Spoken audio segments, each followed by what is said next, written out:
Okay, so I'm gonna get into this book. I can't necessarily record this in any other way, so I'm gonna record it like this, hopefully. And this is a book. Okay, it's a book called The Mayans, the Weavers of Time, the Players of the Universe. Okay, this is a very interesting book. So I'm gonna try to break this down in sections to where you guys can understand this. Um,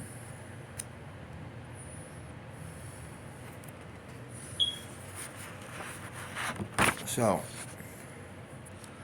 so the Mayans believed that a new age would dawn in 2012. Welcome to the present. After 500 years, the time of conquering and destruction, which the Mayans called the Nine Hells, will then come to an end. Okay, so here's the author of this book, Magda Wimmer.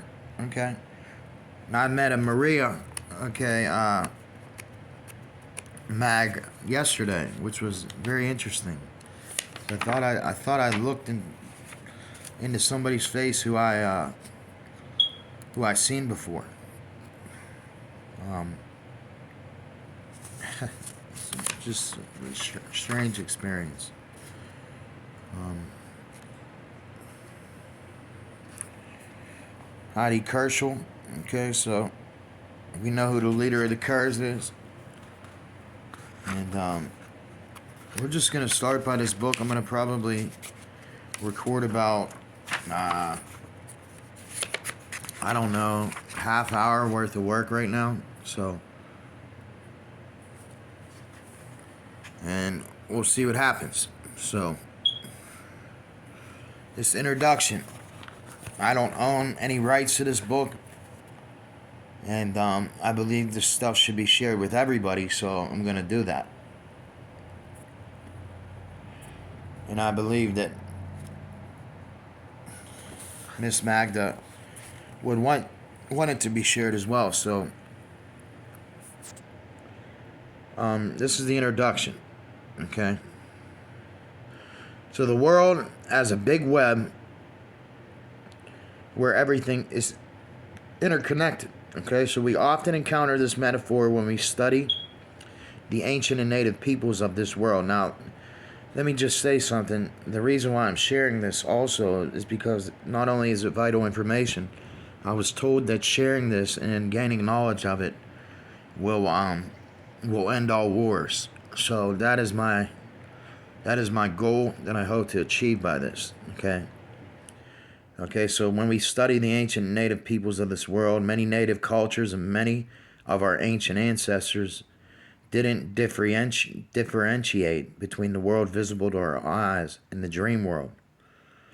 Okay, so you've heard that Area 51 is called Dreamland. So I'm not going to talk about that, but so they also believe that nor between past and future, imagination and thought. So it's told that our imaginations are our best gifts.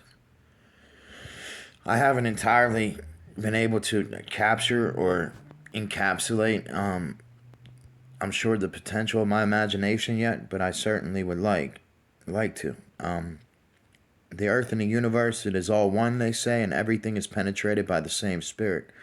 Observing the great cultures of the earth, we sense that there was a time where humans and whole tribes intentionally wove their own patterns into the great web of life. We stand in awe of growing fascination for this knowledge. And it may be that the ancient longing for feeling one with all that is, the longing for peace and quiet and for a creative, meaningful existence, which makes us search for something that we used to consider lost to us. So we also, it just might be that the past now returns to our present because it is more pertinent reminder of the great web than our current world of technical perfectionism could ever be. So that is one thing that I hate. I hate technology. I hate technology, and I'm against it. So I'm against it. I don't believe that people should be threatened or feel bound by, what this technology and stuff like that does to the human mind, because it affects you. If you know you're being watched, you know you're being surveilled, you know you're being just constantly just looked at and examined. It's not a good feeling. You know, I can't even go to the bathroom in peace, I feel like. And that's not how I want to feel. Let's just be honest here. That's not how anybody should want to feel.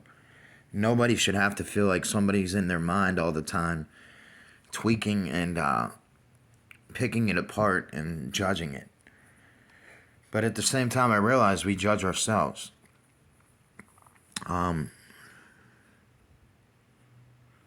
So the developments of the past, especially in recent centuries, have driven this planet and mankind towards a situation where the search for the original truths is becoming more and more a question of survival. See, that is what we're kind of in right now. We're in this survival mode, this fight or flight thinking. And we don't want to live like that. It's not fun living like that. On the run constantly, like you're trapped in this prison, and but we're experiencing the process of growth, change, and dissolution as natural and rhythmic. Everything happens slowly enough to enable the mind, the body, and the spirit to keep pace with it. In the last century, certainly since the start of the new millennium, this has fundamentally changed, ever since Y2K. So we feel swept along with the lightning speed of all the changes we are witnessing, and we fear that we can't keep up anymore. Time literally runs out for us, and our organism seems to have lost its ability to digest the flood of impressions we are exposed to. We have drawn dividing lines between thinking, feeling, and acting, between nations and religions, life and death, humans and other beings, Earth and the universe. We only identify with what is familiar to us. Everything else we call foreign, and sometimes we fight it on this basis. That we are torn between all different realities, overwhelmed by the countless choices it offers. We rely on external truths, which are promoted by opinion, leaders and organizations, media, scientists, religions, etc. Who suggest that they know the truth. After many centuries of showing obedience and respecting the authority of those in power, we have lost the ability to trust our own inner truths. We have given away this power. However, witnessing this evolution makes us aware of how we create our own reality and how much we can influence the changes and results through our own thoughts and actions. Okay, we are challenged to actively participate and not to feel like passengers or even as helpless victims of a fate that crushes us. So certainly since the 90s, many have heard the call for a great change, nurtured and supported by the wisdom of our native and ancient peoples. Many have followed this call knowing that our planet is undergoing fundamental changes, now from which it will emerge in a totally new shape in only a few decades' time. They have also understood that these changes do not just come along, but they are called to call upon change within ourselves. In doing so, we influence the planetary changes. Many people have awakened and begun to follow their dreams, to create their own world in a new way. The wisdom of the ancient people helps them understand that these dreams are part of the great web, the fabric that we have really never left. We may often feel disconnected from it, and this separation only exists in our minds. Whenever we think that we have become separated from it, this separation becomes our reality. After a long time of oppression, many descendants of the ancient peoples are beginning to speak out again. They send us a message of encouragement, an invitation to start weaving again, to join in the creation of the great web of the universe, where we are all interwoven with each other. We are all much closely connected to this web than what we think we are. This is their message, and it's up to us to join the creation process. Okay, so yeah, I was told my name was David Webb. Who knows why? I don't know. But that's only in movies, right? Wrong.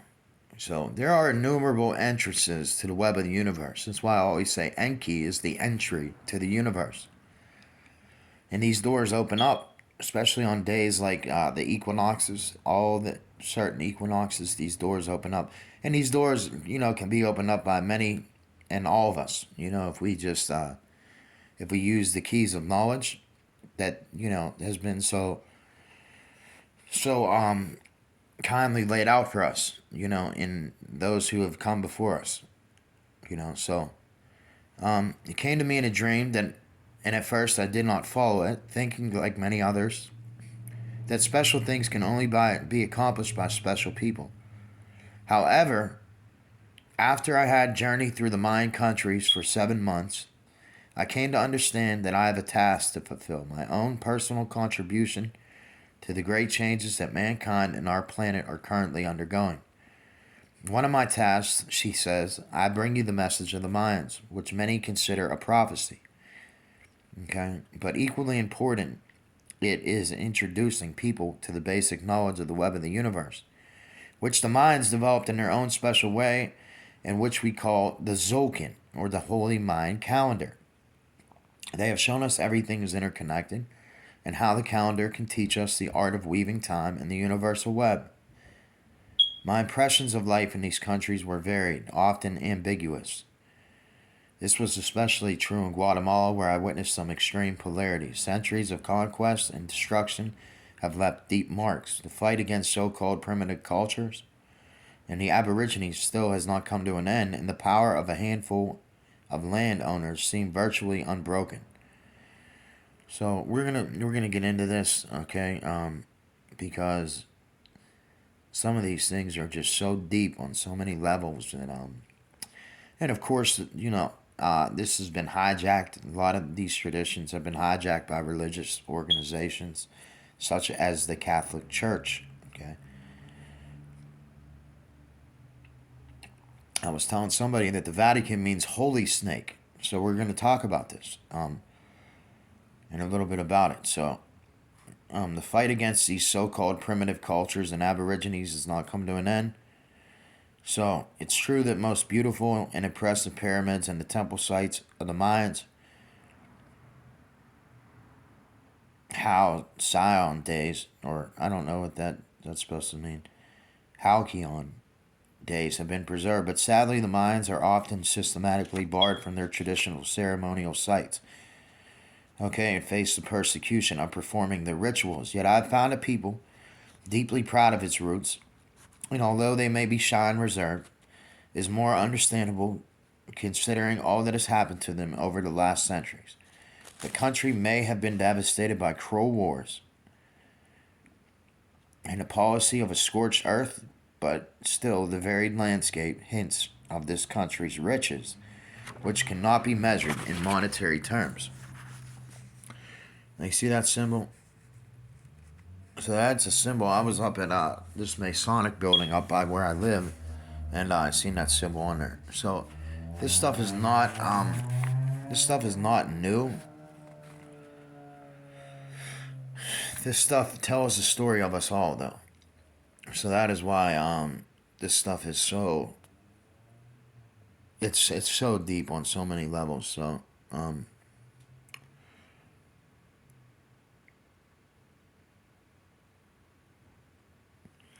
So it's our job to, steer this planet in the right direction. So the first part of this book deals with the mythological world and the history of the Mayans,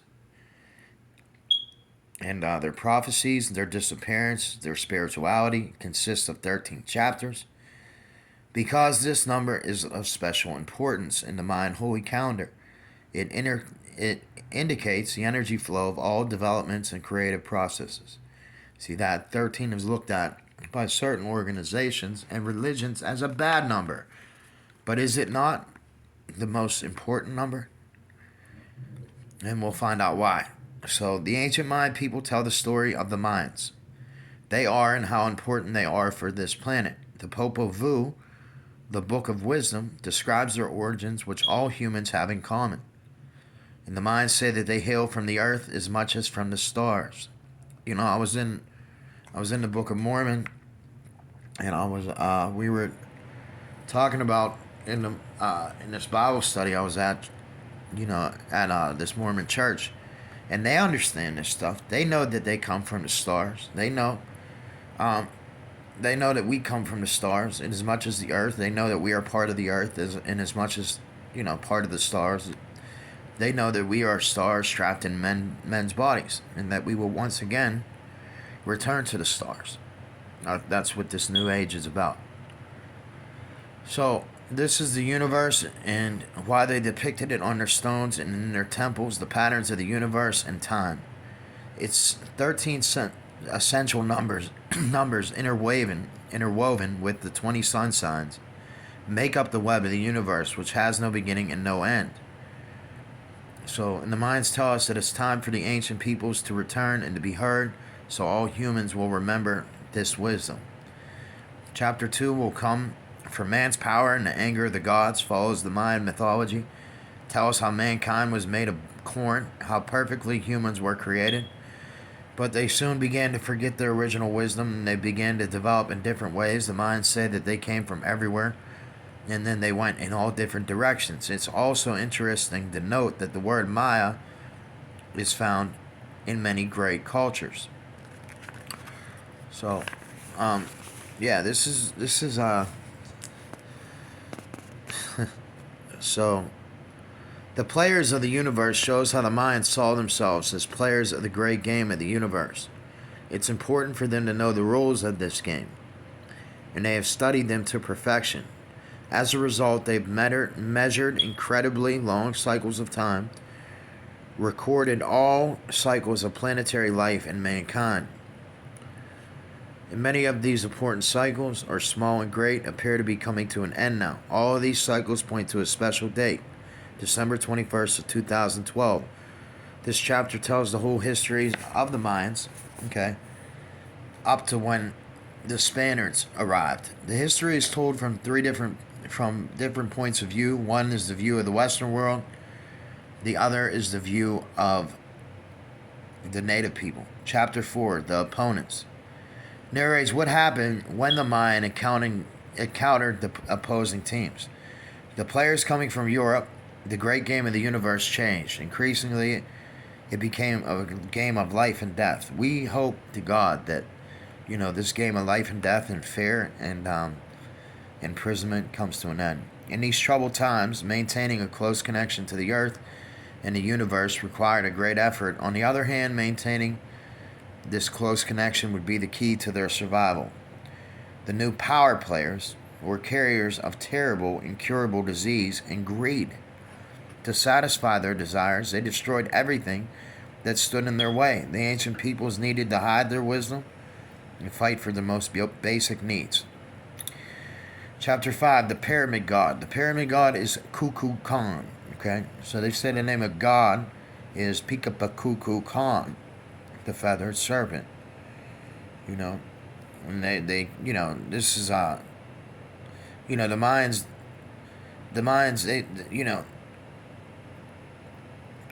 they think that, the Mayans, when people think of the Mayans, they'll say, oh yeah, well, they're polytheistic, not monotheistic.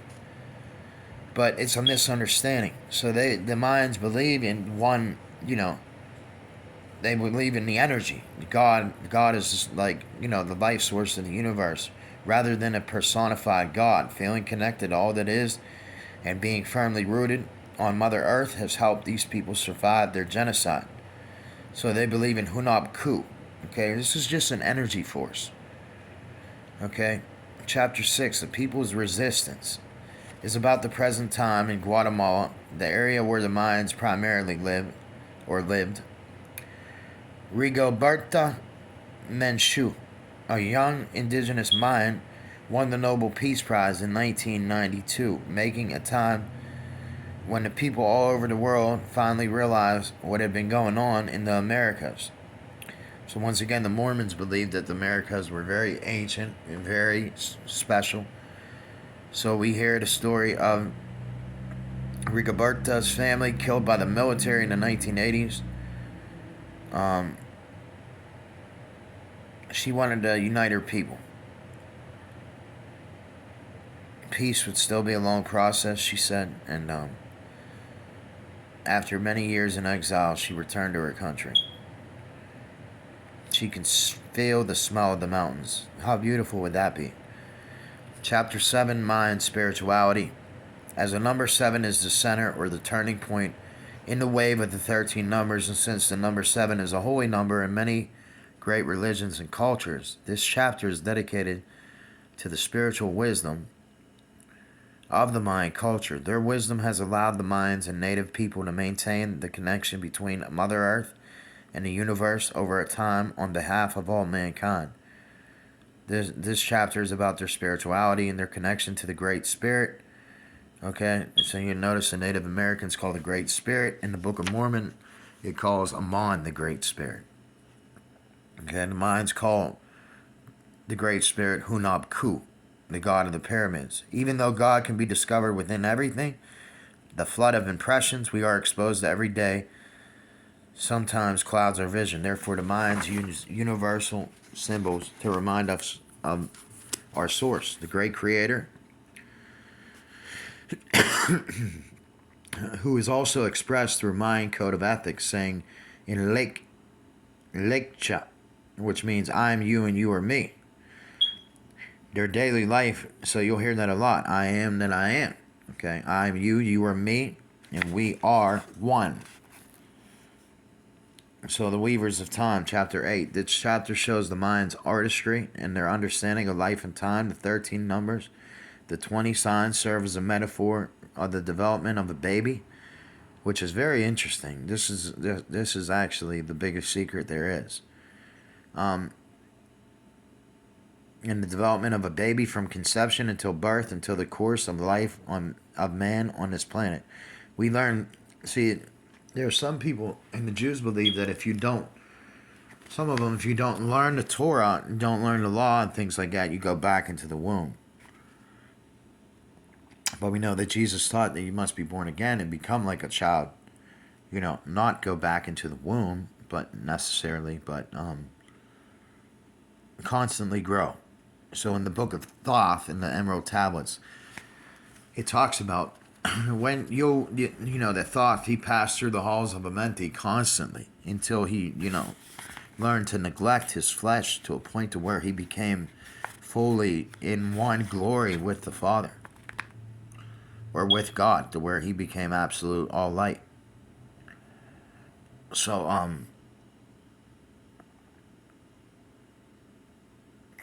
So all that exists, see, they know the path of the spirits. They know the path of the souls. They know certain locations and the rhythms and things like that. The more we improve our understanding of creation, the more easily we can learn to play along with it.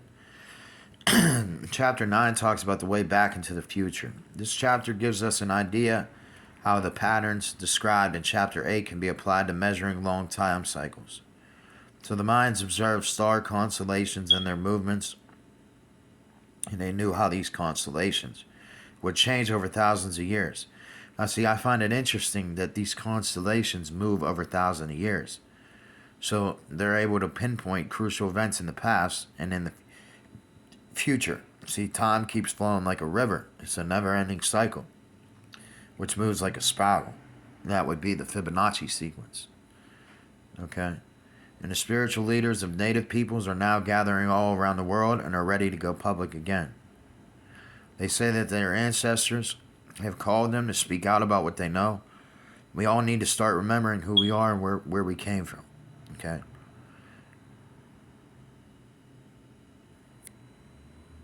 So, chapter 10, the time of change. From this chapter onward, we hear the voice of the Mayans and the native peoples rather than just learning about them. They tell us that they are here present and they cannot remain silent. They tell us how they have been aware of everything happening on this planet. And they remained silent for so long because speaking up would have meant risking their lives. But now they are ready to take their message to mankind. You see, no more fear, guys. Chapter 11 talks about the earth in danger. This chapter warns us about carrying on as we have before. We have to stop abusing this planet. The Hopi Indians believe that, we're destroying the water off of this planet. So we're poisoning the water, and the water, you know, it's interesting to know, like, when Moses, he, when they sang the song, you know, of Moses, you know, Moses, when God, you know, had him throw that tree in there and the waters became sweet. So that's kind of what this is talking about, making the waters sweet again. So let's make these waters sweet again, right? So,